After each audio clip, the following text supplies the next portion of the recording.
Zee 24 तास एक पाऊल पुढे। आणि मुंबईत किरकोळ भाजी विक्रेत्यांनी भाज्यांचे दर अव्वाच्या सव्वा केल्यामुळे सरकारनं हस्तक्षेप करत स्वस्त भाजी केंद्र सुरू केली आहेत। बाजार भावापेक्षा तब्बल 30% कमी दरानं भाजी उपलब्ध झाल्यामुळे मुंबईकरांनी मोठ्या प्रमाणावर या केंद्रांचा लाभ घ्यायला सुरुवात केली आहे। तब्बल 7,000 किलो भाजीपाला रोज या केंद्राद्वारे पुरवला जातो। मात्र भाजीपाला कमी पडू लागल्यामुळे भाज्यांचं प्रमाण वाढवण्याची मागणी ग्राहकांकडून होऊ लागली आहे। ही भाजी केंद्र केवळ संध्याकाळी सुरू असतात, त्यामुळे सकाळीही भाजी केंद्र सुरू ठेवण्याची मागणी अपना बाजारचे चेअरमन अनिल गंगर यांनी केली आहे।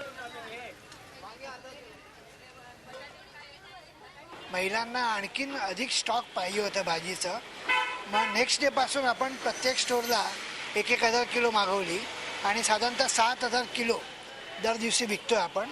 7,000 किलो विकून पण अजून मागणी आहे लोकांची, तर आम्ही सरकारनं सांगितलंय की अधिक स्टॉक मिळाला तर आपण अधिक लोकांची सेवा करू शकतो।